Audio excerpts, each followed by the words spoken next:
Há mais de 520 anos, um país surgiu. E em sua história, assim como na maioria dos outros países, tivemos todo tipo de acontecimentos: guerras, golpes, eventos, histórias desumanas e histórias heróicas. Esse país cresceu e, em meio a tamanho caos, seu povo criou ordem. E mais do que isso, criou um espírito conjunto, criou uma imagem nacional. E essa imagem é um enorme, estrondoso e fedorento tolete de bosta.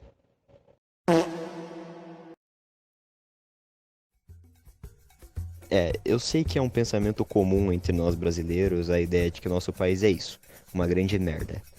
Desculpa te contradizer, mas você está errado.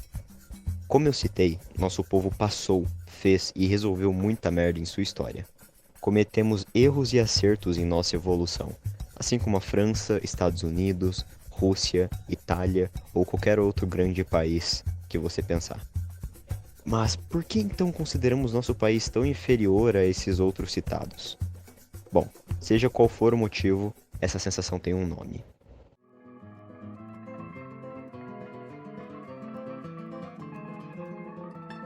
O complexo de vira-lata foi alvo de diversos estudos com o decorrer do tempo. Estudos estes que nos mostram, inclusive, que não se trata de uma sensação recente, mas sim de um sentimento comum que remonta à própria fundação do Brasil.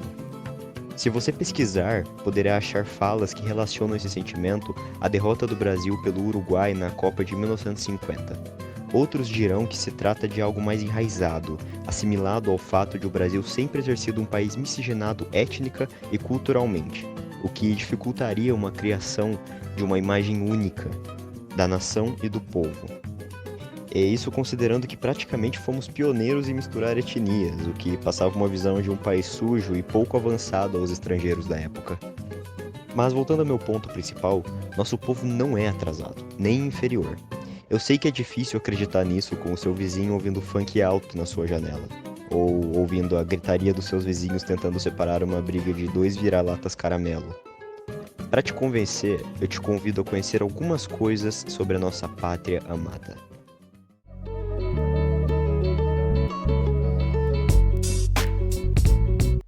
O Brasil vem praticamente desde os primórdios do MMA provando que filho seu não foge à luta.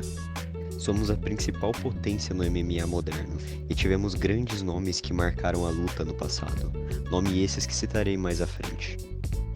Nós estamos em segundo lugar no ranking de países com mais campeões do UFC, só perdemos para os fundadores norte-americanos.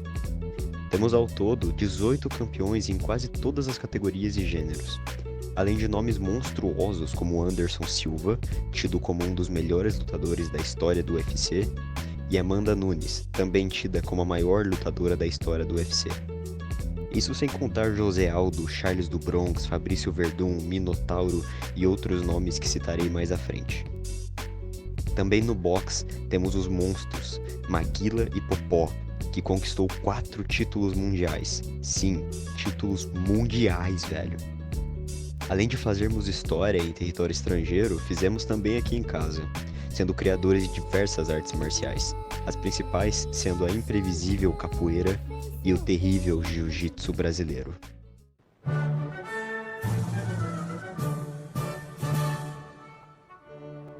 Mesmo sendo um país pacífico, sem memórias recentes de guerras, nosso povo já derramou e teve muito sangue derramado.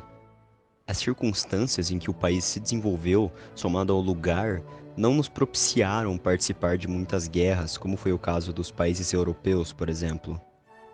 Não tivemos muitos bigodudos, nacionalistas, comunistas ou islâmicos para nos irritar, mas já fomos arrastados para muitas guerras, e por incrível que pareça, não perdemos nenhuma delas.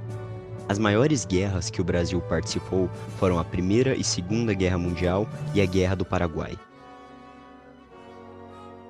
Na Primeira Guerra não tivemos muita participação, só enviamos ajuda médica aos aliados, cedemos auxílio em combates aéreos e marítimos, e matamos algumas doninhas em alto mar também. Já na Segunda Guerra, chegamos a efetivamente participar. Não vou entrar aqui nos pormenores políticos e controversos da entrada brasileira neste combate, mas sim vou focar na bravura dos soldados da FEB, a Força Expedicionária Brasileira, ao combater na Itália, terras distantes e diferentes das nossas. De fato, o envolvimento brasileiro foi de grande ajuda para derrotar Mussolini, de tal forma que ainda nos dias de hoje é comum acontecerem marchas de italianos em homenagem aos pracinhas brasileiros, além de estátuas que foram erguidas em sua memória. Além de ajudar de fato, os soldados brasileiros renderam diversas histórias dignas do Brasil que conhecemos.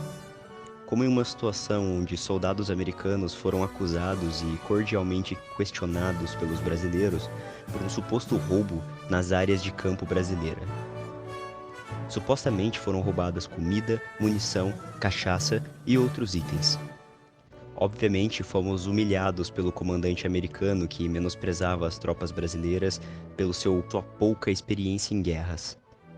Mas essa humilhação não saiu barato, já que em uma noite, enquanto os soldados americanos dormiam, os soldados brasileiros esgueiraram pelos acampamentos americanos e levaram diversos itens, assim como eles tinham feito anteriormente com os brasileiros. Só que os brasileiros foram um pouco longe demais, já que não só levaram comida, munição, cigarros e outros itens menores, como também levaram a porra de um tanque de guerra.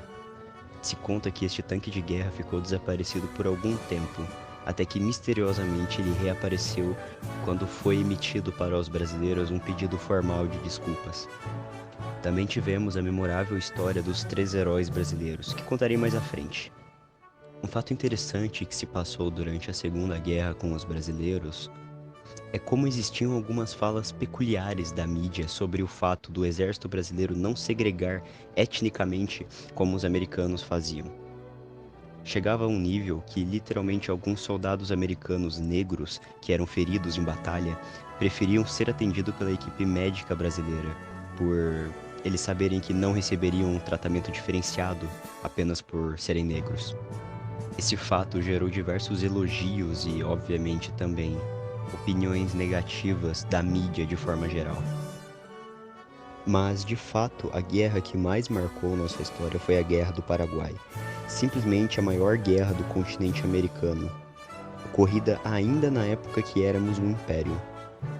Tudo começou com uma briga pelo Uruguai, onde o Império Brasileiro havia deposto Atanásio Aguirre e seu partido, o que deixou o líder do Paraguai, Solano Lopes, furioso por Aguirre ter sido um aliado seu. O conflito em si começou quando, a mando de Solano Lopes, o barco a vapor brasileiro Marquês de Olinda foi capturado junto ao presidente da antiga província do Mato Grosso, este que acabou por morrer em uma cadeia paraguaia. Após isso, uma invasão foi ordenada pelo sul da província do Mato Grosso.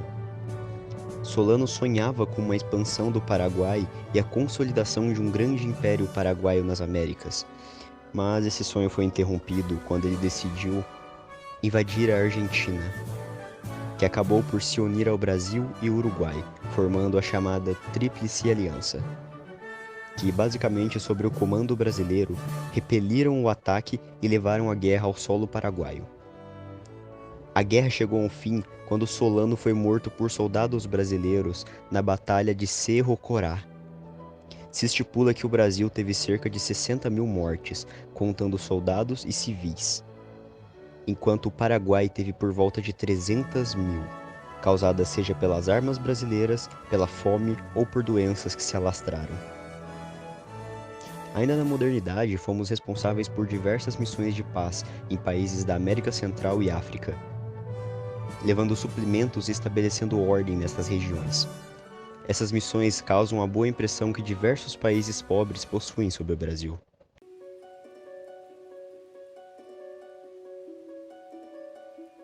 Durante a tomada da região de Montese, os soldados Geraldo Baetá, Geraldo Rodrigues e Arlindo Lúcio saíram em uma patrulha na região. Se conta que eles acabaram dando de cara com um destacamento com mais de 100 alemães, que deram ordem de rendição. Ordem essa que foi recusada, e os 3 brasileiros enfrentaram os 100 alemães, até que sua munição acabasse e, após horas de combate, fossem mortos. Sua bravura foi tamanha que o próprio comandante alemão ordenou que fossem enterrados sobre 3 cruzes de madeira, que tinham escrito Drei Brasilianische Helden, ou seja, 3 heróis brasileiros. A história inspirou a música Smoking Snakes, da banda sueca Sabaton, além de ser uma história que carrega o nome do Brasil entre os estrangeiros que admiram esses heróis brasileiros.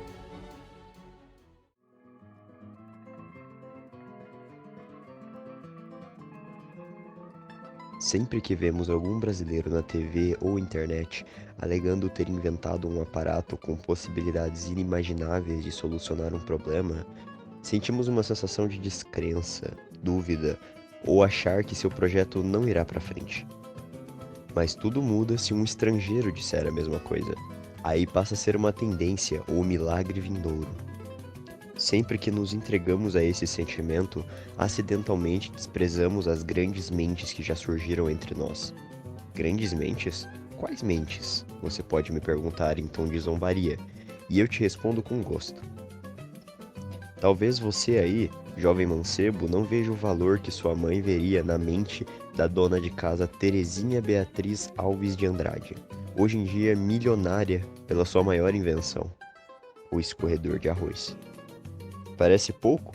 Que tal falarmos do padre Roberto Landel, o pioneiro em transmissão de voz humana sem fio, portanto, criador do rádio. Temos também o médico Manuel de Abreu, criador da radiografia, além de também padre João Francisco de Azevedo, o criador da máquina de escrever. Fora esses, ainda temos na nossa lista o painel eletrônico, balão a ar, câmbio automático, um coração artificial, o cinema 3D e o soro antiofídico. E claro, por último, mas não menos importante, temos o avião, criação de Santos Dumont, que também desenvolveu o relógio de pulso e o chuveiro de água quente.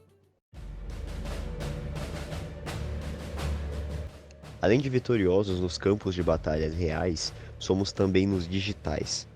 Não preciso nem citar o fato de claramente sermos a maior potência global em produção de memes. E tamanha habilidade atiçou a inveja dos nossos semelhantes lusófonos portugueses, que começaram a copiar um dos nossos memes. O meme "In Brazilian Portuguese we don't say". Vendo isso, os brasileiros iniciaram então contra Portugal a maior guerra digital já travada, sendo que o Twitter foi o seu principal campo de batalha. Após algum tempo de trocações intensas de memes e ofensas de ambos os lados, o perfil original do Twitter, que havia copiado o meme brasileiro, se retratou e abriu mão do meme, dando aos brasileiros uma vitória honrosa. Porém, essa vitória subiu a cabeça dos brasileiros, que acabaram depois instaurando um novo height digital, onde saíamos declarando guerra a qualquer país que olhasse torto pra gente.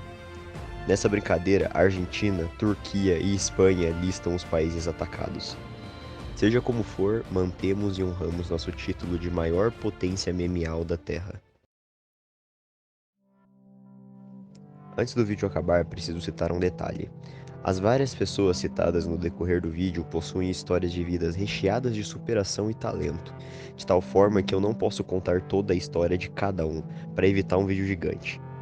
Isso fora outros nomes e histórias mais específicas que não citei.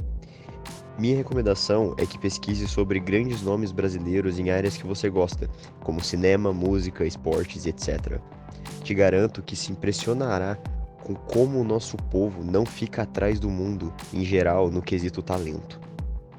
Ser ou não um vira-lata não era sua culpa até então, mas agora que conhece esse termo e eu te enchi de provas de que o sentimento que ele representa é falho, é uma escolha sua continuar cuspindo e menosprezando a sua própria história. Enfim, se gostou do vídeo, não deixe de compartilhá-lo. Ou se tiver preguiça, pelo menos deixe um like. Até o próximo.